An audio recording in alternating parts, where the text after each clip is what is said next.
ছোচা আইনে আইনে দেখুন, নিজের খাবার পড়ে রয়েছে, বাটিতে দিয়েছি, খায়নি। আমি কুল খাচ্ছি, যে গাছ থেকে পেরে সেই কুল খাবে বলে পাগল হয়ে যাচ্ছে। তো আমি বীজটা ওখানে ফেলেছি, সেই বীজটা খুঁজছে। খেলা শুরু করেছে কুল নিয়ে। কি অবস্থা! খাবে নাকি? ও তো এসব খায় না।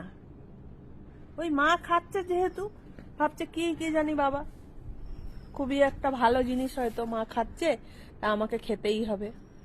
আজকাল তো আর নিজের খাবারের দিকে কোনো ধ্যান নেই, শুধু মা কি খাবে, দাদাভাই কি খাবে, বাবা কি খাবে, এইসবের দিকে ওর ধ্যান।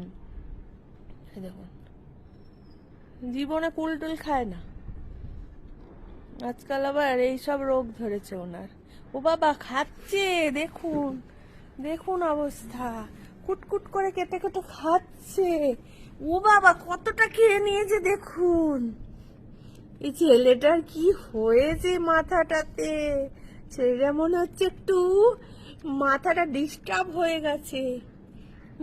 নিজের মাংস ভাত মাখা রয়েছে, পড়ে আছে, খাচ্ছে না। আমি মেখে দিয়ে বললাম তুই খা, আমি ছাদ থেকে জামা কাপড় গুলো মেলে আসি। ব্যাস, আমার পিছু পিছু এসে এই নকশা করছে। দেখুন দেখুন অবস্থা।